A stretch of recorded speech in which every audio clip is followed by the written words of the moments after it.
So the ratio analysis is used to take a snapshot of a firm's financial performance in several major areas. Four types of ratios are liquidity ratios, leverage ratios, activity ratios, and profitability ratios. Liquidity ratios measure a firm's ability to meet their current obligations. Three types of liquidity ratios are current, the quick, and the operating cash flow ratio. So the current ratio is taken by taking a company's current assets, dividing it by their current liabilities. As you can see, Viacom has a current ratio of 1.33, which is second best amongst its main competitors. This means that they have more current assets than they do current liabilities. That way they can easily pay their debts off quicker. The quick ratio is similar to the current ratio, but in the current assets, it takes out inventory. This is clearly something Viacom struggles with since it's so low. 0.34 is much lower than their competitors besides their NBC. This is an issue because if they had debt that needs to be paid and they couldn't sell their inventory quickly, they may not be able to pay that debt. This would cause their credit rating to go down and their interest to go up. The operating cash flow, again, is a very similar ratio to their current and quick, but this looks at how a company can pay off their short-term liabilities with their cash flow generated. Viacom is right in the middle of its main competitors, so it's not doing as bad as the quick ratio. Leverage ratios are debt and equity ratios in the financing firm's assets. Debt to equity is one ratio, the financial leverage ratio, and the degree of financial leverage ratio. The debt to equity ratio is measured by taking the total liabilities divided by their equity. This shows how much debt a company is using to finance its assets relative to the amount of value represented in its shareholders' equity. Clearly, Viacom is using debt to finance the firm rather than equity. This could be more risky because not only does Viacom have to pay interest on most liabilities, but also if they got into any trouble and couldn't generate any income, there would be no way to pay off these current liabilities. The financial leverage ratio is measured by taking a firm's total assets divided by their equity. This ratio looks at the total assets compared to the equity, and when they take good debt on, that's a good thing because it's showing that you can pay them off.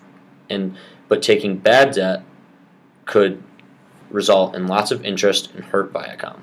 6.17 is very high compared to its competitors.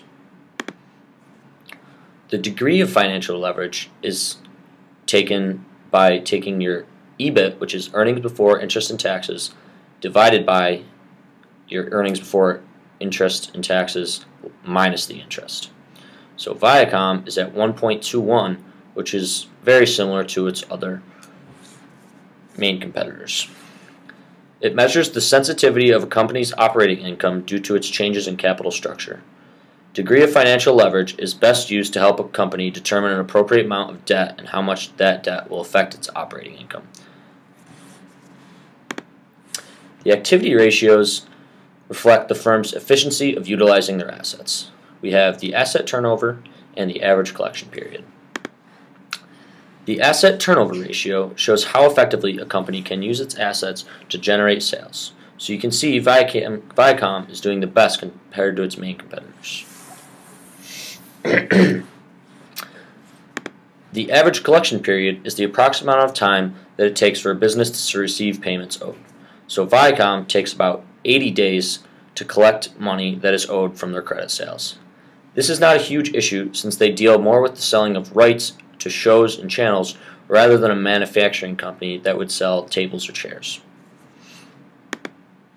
The profitability ratios measure the overall performance and effectiveness of a firm's management.